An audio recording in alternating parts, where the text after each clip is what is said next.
Live from New Delhi, you're watching DD India Newshour, India's voice to the world. I'm Tanvi Taneja, coming up in the next hour. Prominent Baloch activist Mahrang Baloch detained by Pakistani authorities in Quetta crackdown. UN condemns the arrest.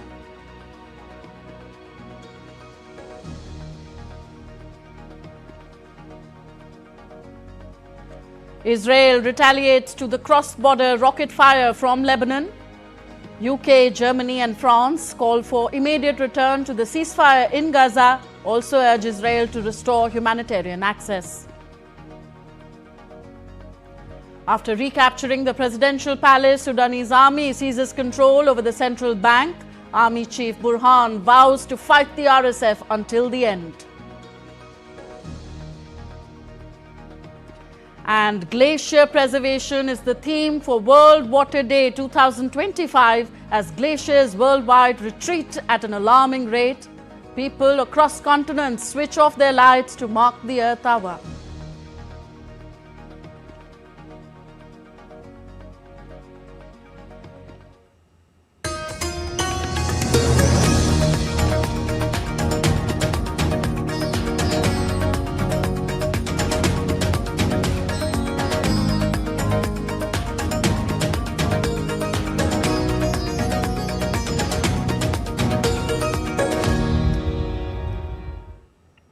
First news from Asia. Pakistan authorities have detained prominent Baloch rights activist Mahrang Baloch following a sit-in protest in southwestern Balochistan that left at least 3 protesters dead. Mahrang Baloch, a leading voice for human rights in Pakistan, has been advocating for Baloch ethnic group who claims to be victims of extrajudicial harassment, arrests and killings by the Pakistani government. The Pakistani government maintains that its forces are combating separatist militants in the region who target state forces and foreign nationals in the mineral-rich province bordering Afghanistan and Iran. Meanwhile, the UN Special Rapporteur on Human Rights Defenders, Mary Lawlor, has strongly condemned the recent arrest of Baloch rights leader Mahrang Baloch and the violent crackdown on peaceful Baloch protesters by Pakistani security forces in Quetta. And DD India's Amritpal Singh joins us on the story. Amrit, what is the truth regarding the claims of the Baloch ethnic group regarding extrajudicial harassment, arrests and killings by the Pakistan government? Depends upon whose truth. There is a truth of the Balochi, which they say there are enforced disappearances, there are abductions by Pakistan security forces and military. Ask the Pakistani army, they say, these are terrorists and terrorist sympathizers, etc. So, truth in this is, as Plato said, is relative. So looking at, but yes, there are enforced disappearances, there are missing people, which Baloch ethnic groups have had a grievance against the Pakistani state, saying that they use it's an oppressive military state which indulges in that and has been doing that. So, and that is the sit-in that Dr. Mahrang Baloch was leading, which had women, children, people from the middle class who are not part of the BLA. But asked the Pakistani security forces, they were saying that, well, these are sympathizers. Now the BLA carried out this kind of an attack. They are looking for people who planned that, people who are sympathizers, people who are plotters, people who are terrorists, and they are only trying to crack down on them and trying to get us, the law and order situation under control. Amrit, why is Pakistan seeing so much violence in Balochistan province, and can it find a way out, or is the situation only likely to get worse? Violence has been continuing in Balochistan for a very long time. There are historical reasons to it. It started 75 years back when there was, this perceived grievance against the Pakistani state that, it's illegally annexed the state of Kalat and Balochistan, which belongs to the Baloch people. To some parts of Balochistan also have the Pashtuns living in them. Then there were waves of insurgency. This fifth wave wave of insurgency which started in around end of 2003. In 2005, Nawab Akhtar Khan Bukti gets killed by Pervez Musharraf. And remember, he was a former governor and a former chief minister of the Balochistan province. He wasn't your typical guerrilla fighter. But then the BLA over the period of time grew strong. The brass got consolidated. So waves of violence have continued in Balochistan. Their grievances are about, development, poverty, people not that their resources being looted by the Pakistani state, the CPEC, which is not in their favor. They haven't got their share of the resources of the state. So these are the various reasons for violence. And then add to that the security crackdown, which, as I said, the securities agencies' rationale is that they are there to protect the sovereignty of the country, but that leads to, in some cases, excesses, etc. And so that is an added dimension to it. This attack or the hijack of the train and taking hostage about 450 people, including a large number of the Pakistani army personnel or the Frontier Corps personnel, is a big challenge to the security forces, which was expected that the security forces would respond to in a certain manner, which they are right now. There would be excesses. As you know, Balochistan is a virtual information black hole. Hardly much information comes out of that. Foreign journalists are banned from traveling there. Local journalists also have limited access, especially in circumstances like this. So internet has been suspended. So all this will play out, I think, in days to come before it subsides, because Pakistan does have a strong military presence. They may be able to contain it militarily, but the grievance that the Baluchis have, or certain sections of the Baluchis have, will continue.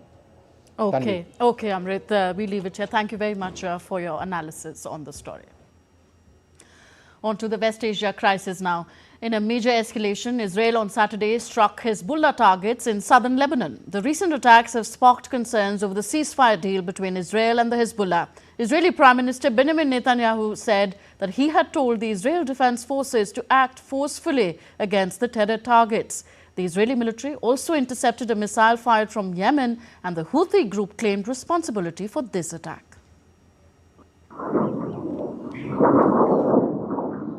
Tensions once again flared along the Israel-Lebanon border as Israeli forces launched artillery and airstrikes in southern Lebanon on Saturday. The strikes came after Israel said it intercepted dozens of rockets fired from across the border, raising fears of renewed conflict. Israeli Defense Minister Israel Katz said, and I quote, "We cannot allow fire from Lebanon on Galilee communities. The Lebanese government is responsible for attacks from its territory.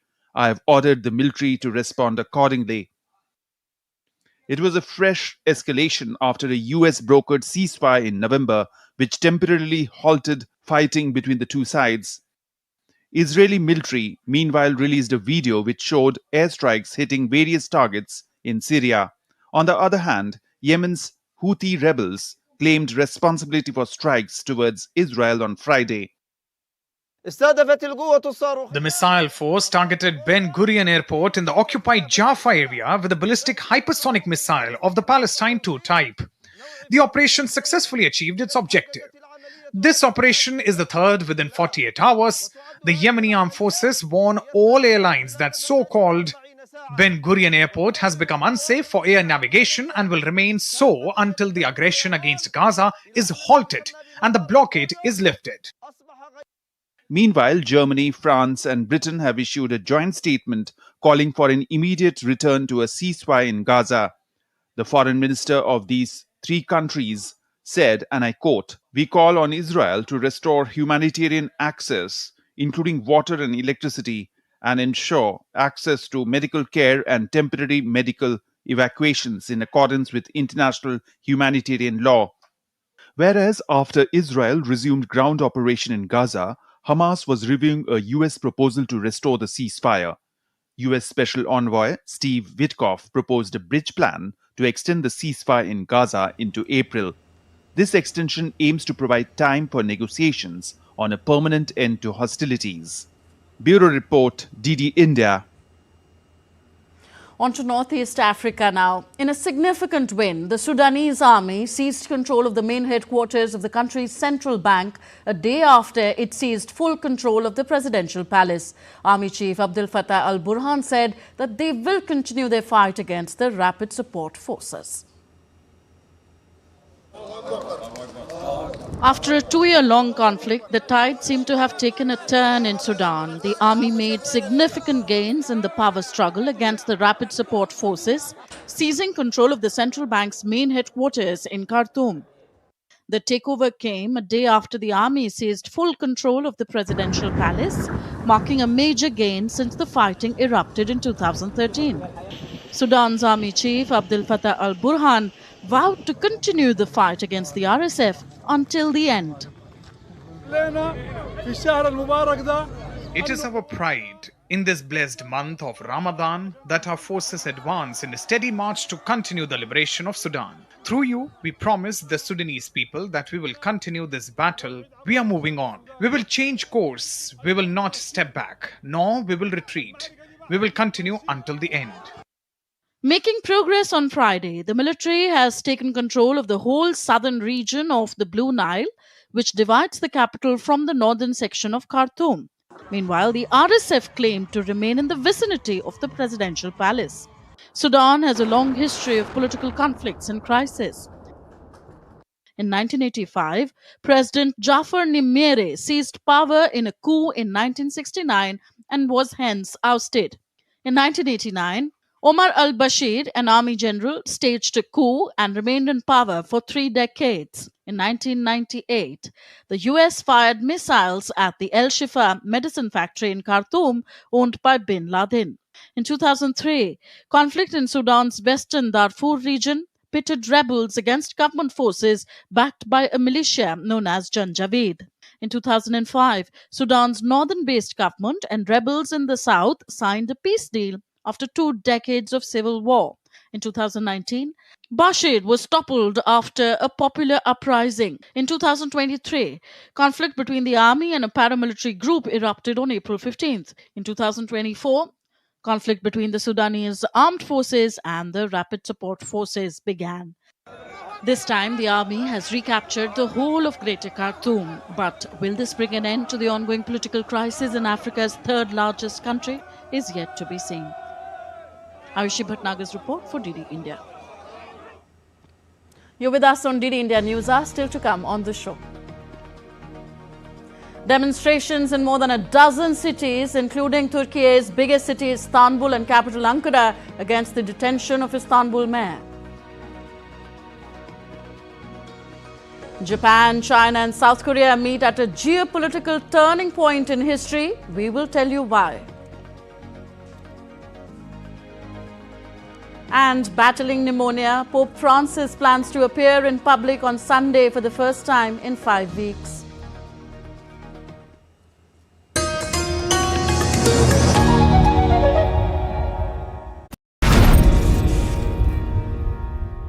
Retirement planning के लिए तेरा SIP के बारे में क्या ख्याल है? Retirement अभी तो पूरी लाइफ बाकी है यार। और तुझे नहीं लगता अगर रिटायरमेंट के बारे में अभी से नहीं सोचे तो आगे जाके प्रॉब्लम होगी? पर रिटायरमेंट के बारे में सोचना क्यों है इतना जरूरी? जब तक आप रिटायर हो जाएंगे महंगाई काफी ज्यादा बढ़ जाएगी और आपकी इनकम वो तो रुक ही जाएगी। इसीलिए आज ही म्यूचुअल फंड्स में एसआईपी शुरू कीजिए और हर महीने थोड़ा थोड़ा करके धन इकट्ठा कीजिए एक कंफर्टेबल रिटायर्ड लाइफ जीने के लिए। अधिक जानकारी के लिए अपने वित्तीय सलाहकार से परामर्श करें। LIC म्यूचुअल फंड द्वारा निवेशक शिक्षा की एक पहल। म्यूचुअल फंड निवेश बाजार जोखिम के अधीन है। योजना से संबंधित सभी दस्तावेजों को ध्यान से पढ़ें।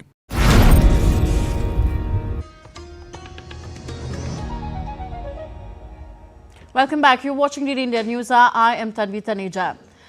Protests in Turkey have turned chaotic on Friday after demonstrators charged at riot police who responded with non-lethal projectiles and pepper spray. As demonstrators continue to take to the streets against the arrest of city's opposition mayor Ekrem İmamoğlu, President Erdogan said Turkey will not submit to street terrorism. Here's more. O gün nerede olmamız gerekiyordu? Tensions escalate in Turkey's Istanbul and Izmir as thousands protest for the third straight night on Friday against the arrest of the city's opposition mayor Ekrem İmamoğlu. Under the government's order, the municipality building in Saraçhane district were closed, but people gathered despite the ban. The police responded to the protesters using rubber bullets, tear gas, and pepper spray that did not stop even after President Tayyip Erdogan warned it would not be tolerated. The arrest of President Erdogan's biggest political rival has led to Turkey's biggest street protests in more than a decade. Amid the growing protests, Erdogan on Friday said that Turkey would not tolerate any threats to public order and vowed to stand firm against street violence. You cannot get anywhere anymore in this country by following marginals to attack police, threatening judges and prosecutors who are doing their duty, by pressuring courts, by challenging democracy and the national will, and using illegal, unethical, and anti democratic methods. Turkey was not a country that was found on the street and will not submit to the street terrorism.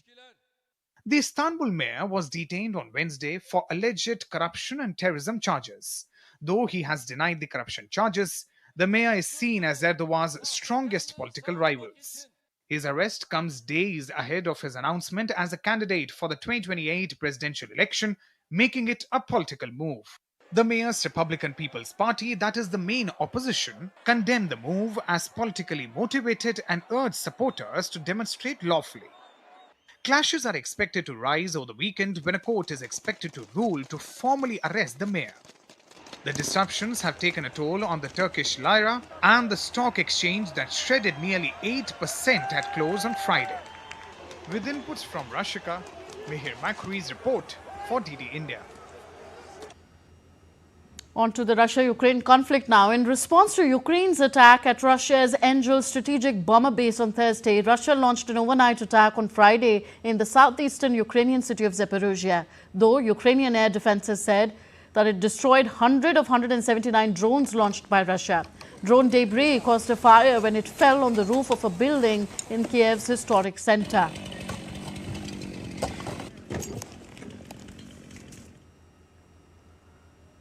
Meanwhile, Ukrainian President Volodymyr Zelensky posted footage of himself visiting the border of Ukraine's embattled eastern Donetsk region on Saturday. In the post, he expressed his gratitude to Ukrainian soldiers for defending the country against Russia. Further, the Russian Foreign Ministry said on Saturday that the country holds the right to a symmetrical response to Ukrainian attacks on Russian energy facilities.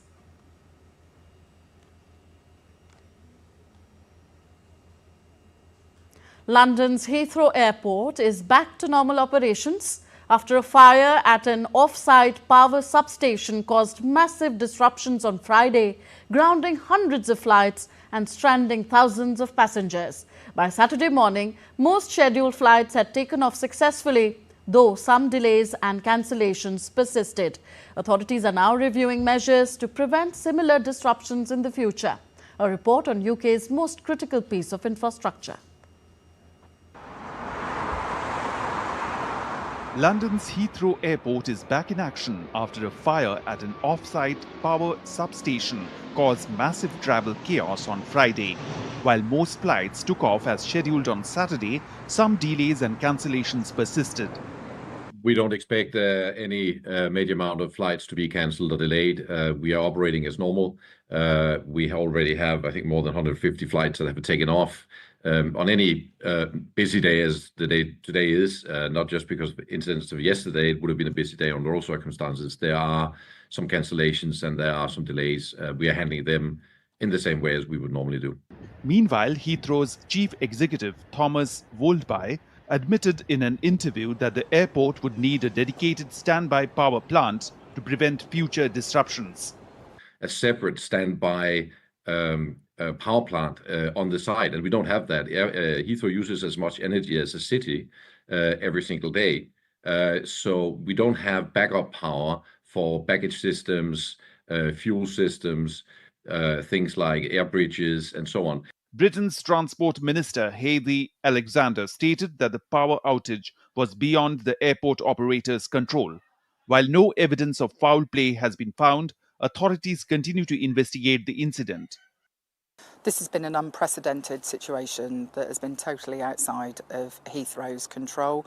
There are no suggestions at the moment of foul play, but you will appreciate the investigation keeps an open mind, and our priority is identifying the cause as soon as possible. The electricity substation blaze knocked out power at the London airport, closing it for most of Friday before some flights began to arrive and take off later in the evening. The shutdown affected thousands of passengers around the world and raised serious questions about the reliability of one of UK's most critical pieces of infrastructure. With Bureau Inputs, Amish Mahajan's report for DD India. Amid growing geopolitical concerns, top diplomats from Japan, China and South Korea met in Tokyo on Saturday with an aim to seek common ground on regional security and economic issues. The trio agreed that peace on the Korean peninsula was a shared responsibility and pledged to promote cooperation. The talks followed a rare trilateral summit in May in Seoul, where the neighbors agreed to deepen trade ties and restated their goal of a denuclearized Korean peninsula. But the talks come as US tariffs loom over the region and as concerns mount over North Korea's weapons tests and its deployment of troops to support Russia's war against Ukraine. The international situation has become increasingly severe, and it is no exaggeration to say that we are at a turning point in history. Under such circumstances, it has become more important than ever to make efforts to overcome divisions and confrontations through dialogue and cooperation.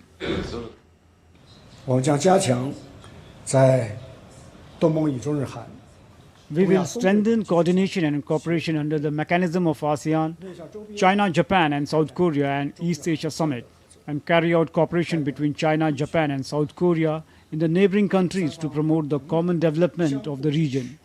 The three sides agreed to support each other, be good host of APEC and promote open regionalism. We will adhere to the multilateralism and free trade and promote economic globalization in a more inclusive direction. We have reaffirmed that it is in the common interest and responsibility of the three countries to maintain peace and stability on the Korean peninsula.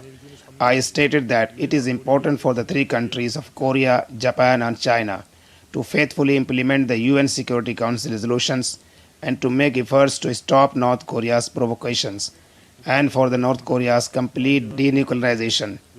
I also stressed that illegal military cooperation between Russia and North Korea must be stopped immediately.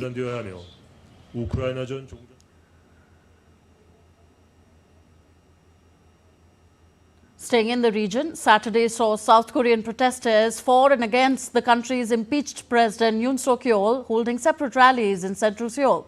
The protests come amid escalated political tensions surrounding Yoon's impeachment. The court is reviewing Yoon's impeachment and is expected to deliver its ruling soon on whether to permanently remove him from office or reinstate him. If Yoon is ousted, a new election must be held within 60 days.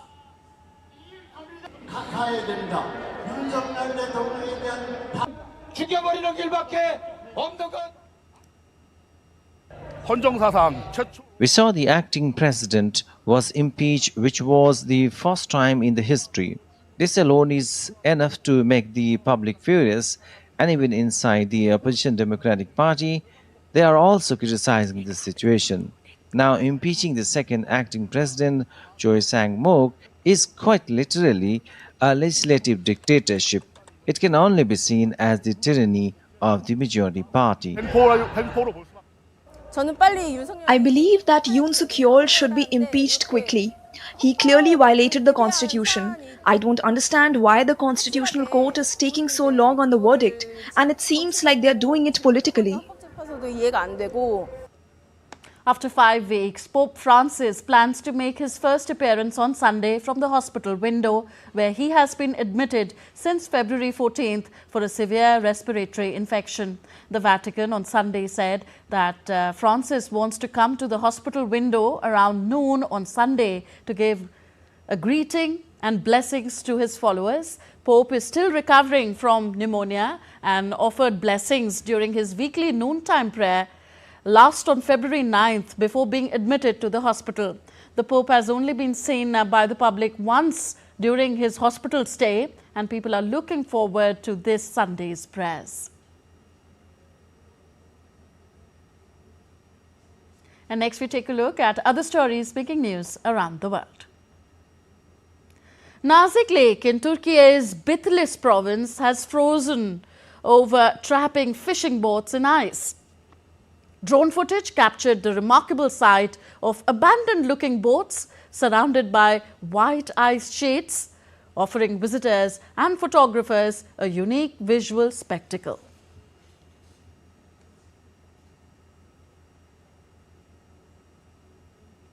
Visitors gathered at Mexico's Chichen Itza to celebrate the spring equinox. At the equinox, the sun's rays generate a shadow of 7 triangles that look like a serpent descending the stairs over the temple of Cuculcán.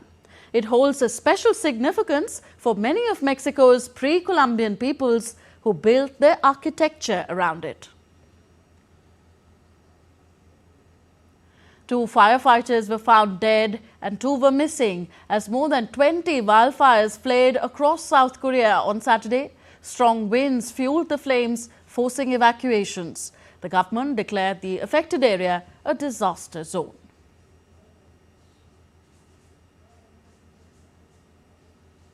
You're with us on DD India Newshour, still to come on the show. On World Water Day, Prime Minister Narendra Modi reaffirms India's commitment to conserve water and promote sustainable development.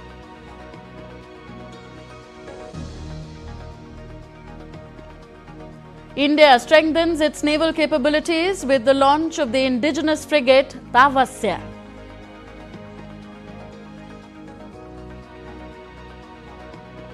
And expanding floriculture exports, India sends the first consignment of anthurium flowers from Mizoram to Singapore.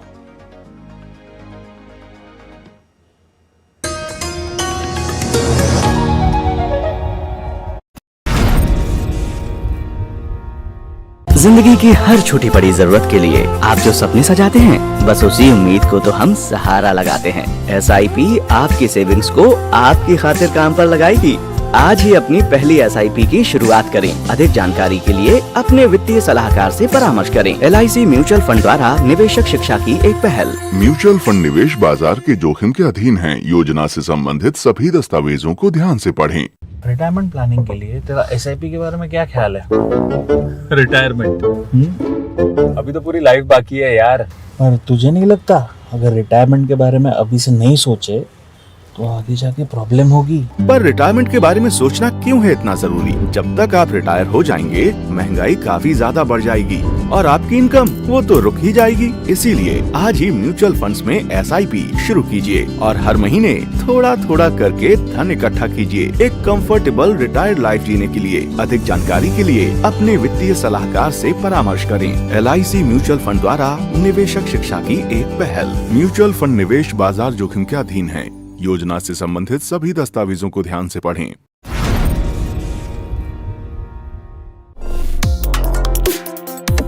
Complex issues, hidden agendas, twists and turns, strategic games. We think all dots are linked. We just need to connect them. Join me every week as I connect the dots to unravel hidden designs in statecraft, mysteries, and decode issues that matter to you. Watch Connecting the Dots with me at these times on DD India.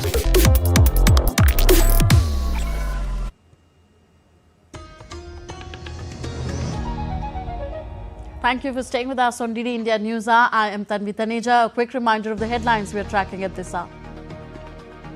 Prominent Baloch activist Mahrang Baloch detained by Pakistani authorities in Quetta crackdown. UN condemns the arrest.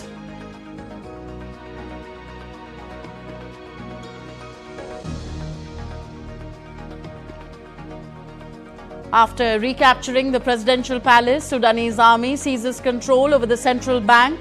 Army Chief Burhan vows to fight the RSF until the end. And glacier preservation is the theme for World Water Day 2025. As glaciers worldwide retreat at an alarming rate, people across continents switch off their lights to mark the Earth Hour. World Water Day is observed annually on 22nd of March, highlighting the importance of fresh water and advocates for sustainable management of water resources. On the occasion, Prime Minister Narendra Modi has reaffirmed India's commitment to conserve water and promote sustainable development. In a social media post, Prime Minister Modi highlighted the critical role of water in human civilization and urged collective action to safeguard this invaluable resource for future generations. The Prime Minister also shared a video on World Water Day on the social media platform. इसलिए तो हमारे पूर्वजों ने जल संरक्षण के लिए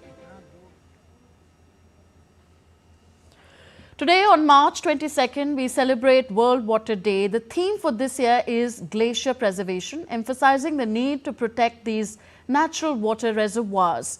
In India, a nationwide campaign, Catch the Rain Mission, under the Jal Shakti scheme is promoting water conservation by conserving it where it falls. This initiative aligns with the global efforts to address water-related challenges. A report.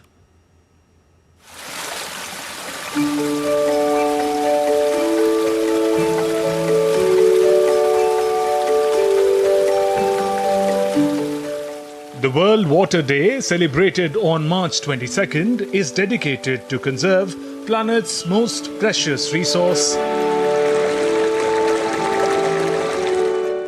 In 2021, Prime Minister Narendra Modi launched Catch the Rain Mission under Jal Shakti Abhiyan, a significant step towards ensuring a water-rich India for future generations.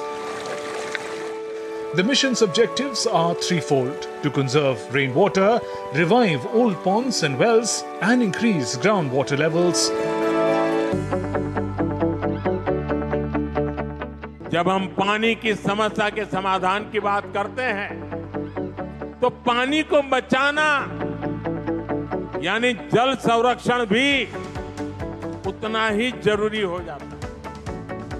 आज देश भर में एक अभियान चलाया जा रहा है, कैच द रेन, बूंद बूंद पानी को पकड़ो।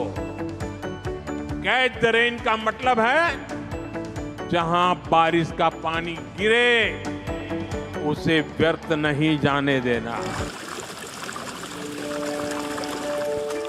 To make water is life more than just a slogan, concrete steps are needed towards solving the water crisis through public participation. With this objective, Prime Minister Modi launched Jal Shakti Abhiyan Catch the Rain campaign on World Water Day in 2021.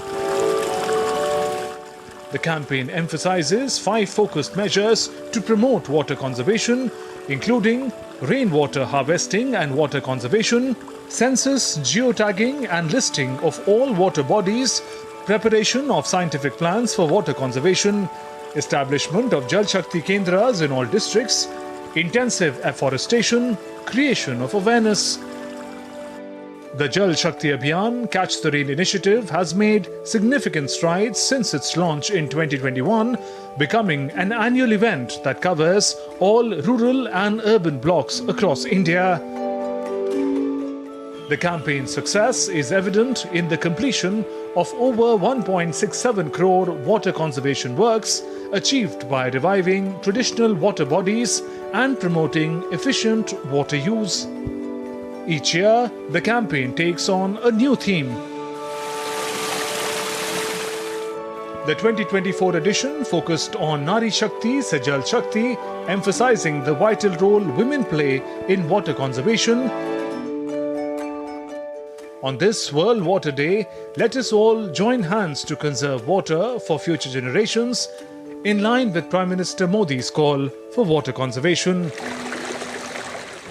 अगर देश ने पानी की बचत पर ध्यान नहीं दिया, पानी का दोहन नहीं रोका, तो आने वाले दशकों में स्थिति बहुत ज्यादा बिगड़ जाएगी। और हमारे पूर्वजों ने हमें पानी दिया है।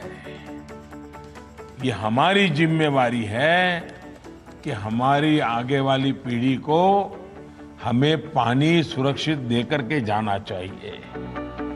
Bureau Report, DD India.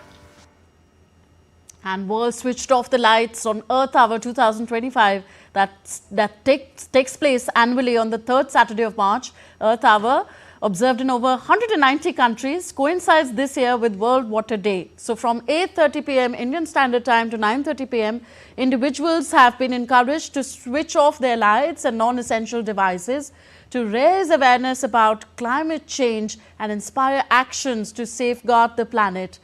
Earth Hour is observed in over 190 countries, and this time it coincides with the World Water Day under the theme Be Water Wise. And this theme emphasizes the connection between energy use and water conservation.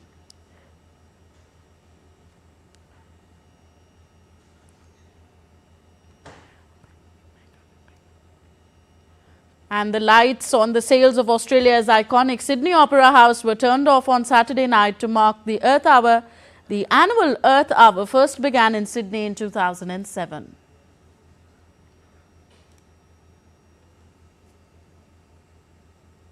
So World Water Day is held by the United Nations every year since 1993. The day highlights the importance of fresh water, and a new theme is chosen every year by UN Water, the UN's coordination mechanism on water and sanitation.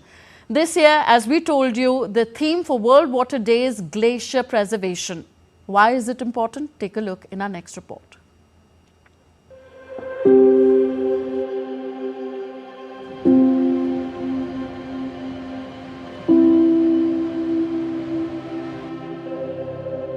As the world marks Water Day on Saturday, global environment body Greenpeace warned that extreme weather events, including torrential rains and prolonged droughts, are becoming more frequent due to climate change.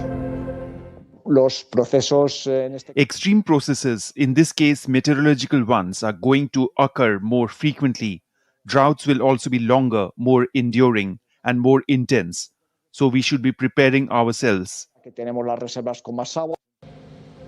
The dramatic glacial loss from the Arctic to the Alps, from South America to the Tibetan Plateau, is expected to accelerate as climate change caused by the burning of fossil fuels pushes global temperatures higher. What is even more alarming is that glaciers are now melting faster than ever. A UN report on Friday stated that the largest glacial mass loss on record was witnessed in the last 3-year period. The glaciers in Switzerland have retreated by, the volume retreat is about 40% since 2000. Of this 40%, 10% have been lost just in 2 years, so in 2022 and 2023. In Spain, Greenpeace says water crisis remains a pressing issue despite recent rainfall. The Las Niñas water dam in Gran Canaria remains severely dry, while southern towns remain inundated due to heavy rains. The positive aspect, as we have said, is the recharge of surface and underground water. But there is also a negative aspect. Since they are so intense and so long-lasting, what is happening in many places is flooding. Flooding in fields, flooding in cities, floods that are causing damage and even some loss of life. Glaciologist Matthias Haas feels that although many nations around the globe are setting goals to reduce CO2 emissions, it's not fast enough at the moment. We can mitigate the melting of glaciers by curbing CO2 emissions. This is very clear. Glaciers are responding to rising air temperatures, and we can stabilize air temperatures globally with bringing CO2 emissions to zero. So many nations around the globe are attempting this, are setting goals to reduce the CO2 emissions. However, it's not fast enough at the moment. The European Commission on Friday delayed its plan to propose a new EU climate target in the first quarter of this year, pushing back the launch of an expected commitment to cut emissions by 2040. Europe is the planet's fastest warming continent and has suffered disastrous heat waves, floods and droughts in recent years that scientists have said were directly linked to human-caused global warming.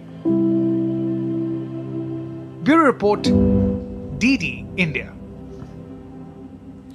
And Professor P.K. Joshi of the School of Environmental Sciences, Jawaharlal Nehru University, joins us on the show from Mumbai. Thank you, sir, for being with us. First of all, how far do you think we've been able to realize the stated objectives of World Water Day? Well, first of all, good evening and wish you a very happy World Water Day. When you look at at the global initiatives, when people are talking about water conservation, there is a degree of sensitization for sure, and people have started taking account of water loss and how it could be conserved.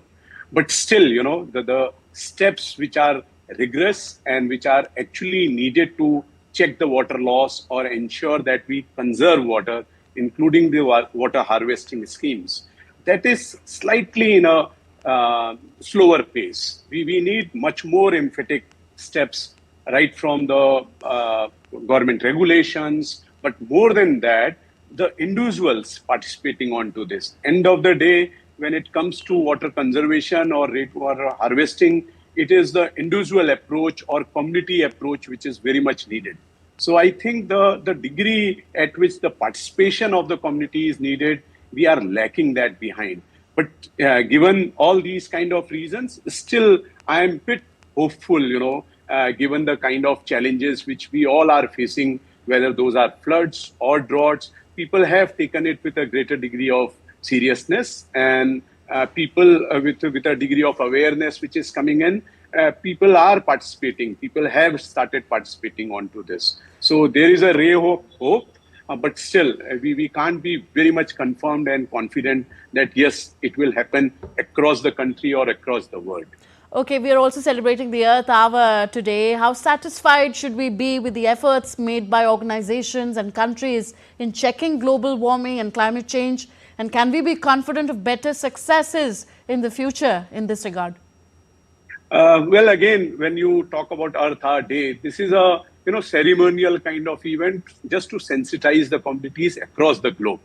What more is needed is commitment, and commitment which could be converted to actions. We have seen in earlier COPs, many countries, and including India, many of the small island nations, they have joined hands to ensure or to at least bring out some of the checks and balances which can make a point to reduce the carbon dioxide emission or moving towards renewable energy sources. So such kind of things are definitely taking shape. But as you see, recently, one of the most developed countries in the world, the kind of leadership talks about the climate change. So that brings the global initiatives in a very defeated manner. And in addition to this, we also understand the kind of commitments which were done since the Paris Agreement. At times, we are not able to see them getting translated into actions. So, there is there are some of the promising initiatives, but at times initiatives are half-hearted. So it is very unfortunate to say, but still, that is a greater concern which we all need to look at. Okay. And I wish... Yes, please go on. Yeah, I wish the forthcoming COP might be able to pave out a way or find out some other pathways wherein, countries which are actually serious and willing to come forward, they join the initiatives like the way India has set some of the examples, whether it is renewable energy, whether it is International Solar Alliance or likewise. So that Do could rich be one of the countries ways. have a greater responsibility in combating global warming and climate change than the poorer ones? Definitely. When you look at the carbon footprint or the energy footprint, which we see as on date, we get to understand that the rich countries, they have much larger contribution towards the state of climate change today. You talk about US, you talk about many of the European countries, they have contributed a lot than that of the developing countries. So they have a much more responsible role. And incidentally, for quite good time, they were assuming as if climate change is the problem of developing countries. But the recent past, if you see half a decade kind of, events which have happened globally, whether it is forest fires in Europe, Australia, or the heat stress across the Eastern and Central Europe, they have started realizing this. But the degree of commitment which we assume in terms of technology transfer or sharing some of the financial support in terms of grants, that is still to see a hopeful light of the day. Okay, what role would you say, sir, that individuals need to play but may not be playing so far in combating global warming? Well, one of the foremost thing is, the way we are using fossil fuels, whether it is using petrol, transport for our day-to-day transport activities, or the way electricity is being misused at times. So these are some of the baby steps. In addition to this, our lifestyle, the way, lifestyle for the environment mission was proposed by the Prime Minister of the country. There are many more things in terms of our eating habits, the way we consume the resources. So we should be able to, and there is quite a great opportunity where globally people at individual level should be able to cut their the way resources are being used. If those steps are at least taken forward too, I think there will be a magical change. And as it is said that people are the power. The movement such type of individual steps are taking place. So there will be some of the pragmatic changes at the larger implementation level also. Okay, a final word on India's track record in combating global warming and climate change. I would rate it as excellent, at least given the past 1 decade, the kind of commitments which Government of India has done in the successive COPs, and also translating those into actions in the country level, and also playing a role, a true leadership role, while taking small countries and island countries together, whether it is Coalition for Disaster Risk Resilience, whether it is the International Solar Alliance, or likewise such kind of things. So I see India has actually emerged as a leader while giving solutions to mitigation options or adaptation options, and actually bringing their commitments in the action. So renewable energy is an extraordinary example which we have set, and rest of the world is looking at us. Okay, thank you very much, Professor P.K. Joshi, for sparing your time and giving us your take on how to tackle climate change and global warming. Okay, India strengthened its naval capabilities with the launch of Tavasya, second frigate of Project 11356 at the Goa Shipyard Limited. India's Minister of State for Defence, Sanjay Seth, graced the occasion as the chief guest on Saturday. Tavasya, meaning courage, is designed for multi-role warfare and features advanced indigenous systems like the BrahMos missile and sonar.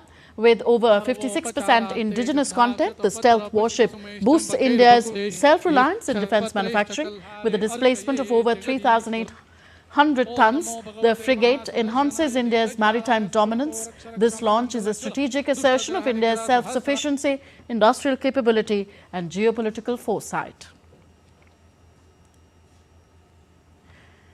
In a significant step towards enhancing India's floriculture export potential, India has flagged off the first consignment of anthurium flowers from the northeast Indian state of Mizoram to Singapore.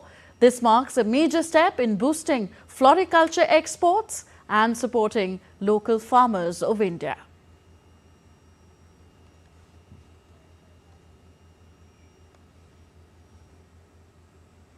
Bihar Divas or Bihar Day is observed every year on March 22nd, marking the formation of this northern state. The theme this year is Unnat Bihar, Viksit Bihar. That translates into Prosperous Bihar, Developed Bihar.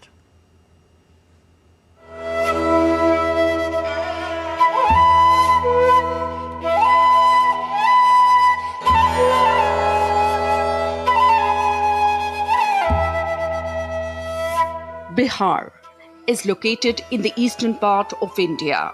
The plain is divided into two unequal halves by the river Ganga, which flows through the middle from the west to east. It is the land where the roots of civilization run deep.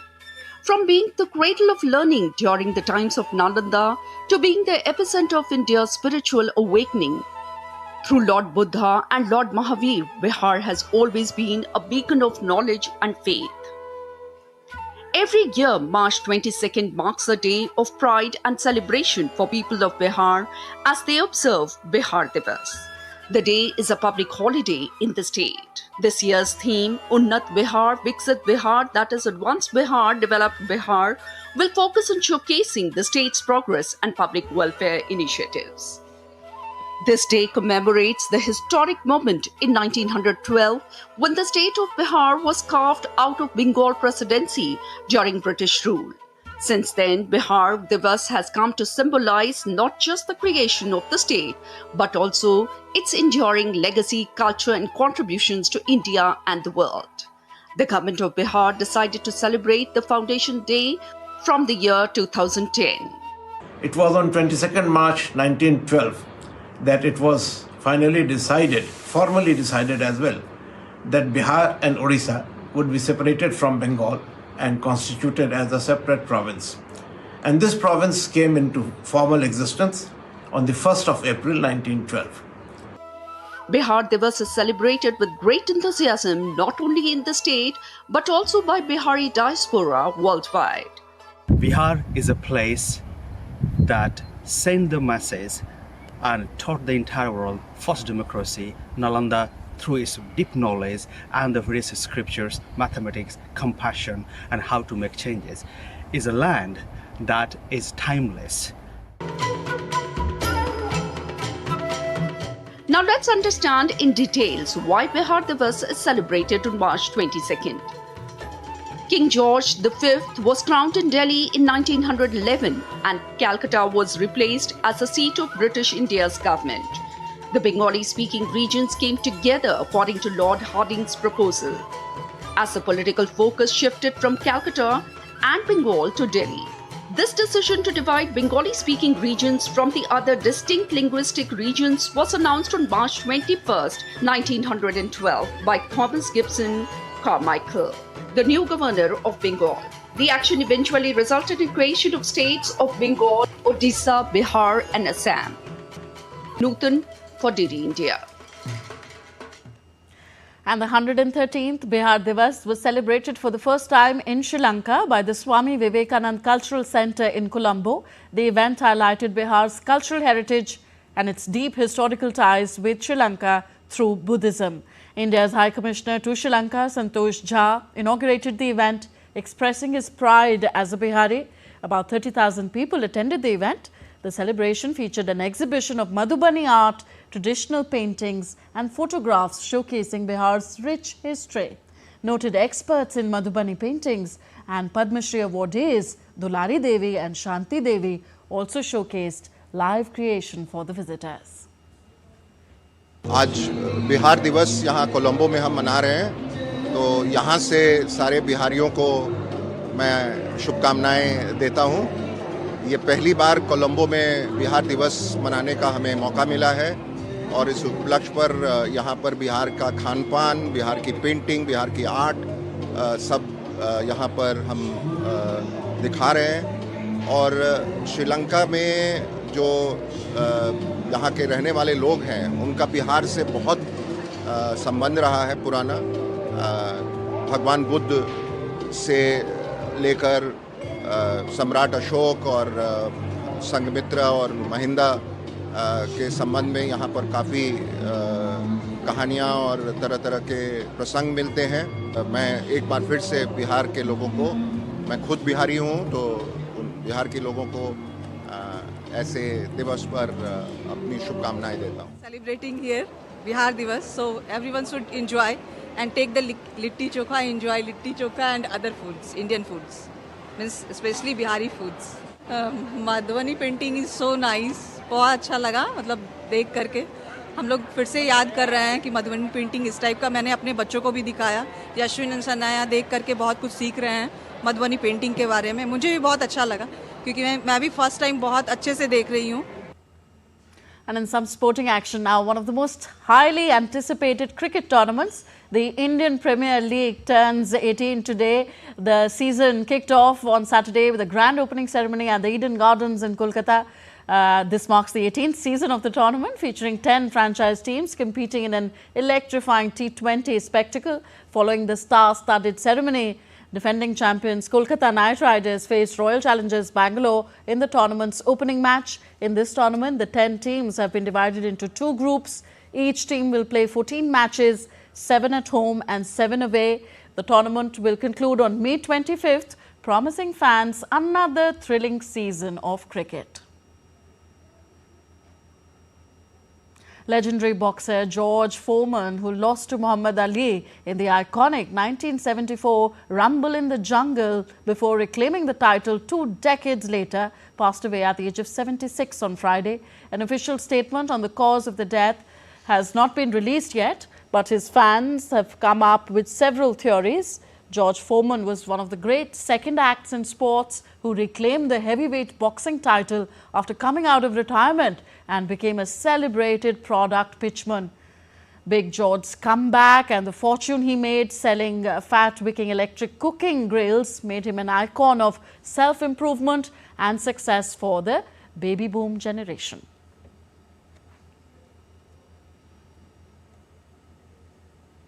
So let the Rumble in the Jungle spirit be alive. With that, we wind up this edition of DD India Newshour. Do let us know your thoughts on the news of the day. Connect with us on our different social media handles at DD India Live, and you can also download our DD India mobile app for quick news and updates on the go. We'll be back with more news as it breaks here on DD India. I'm Tanvi Taneja from all of us here in New Delhi. Thank you for watching. Namaskar.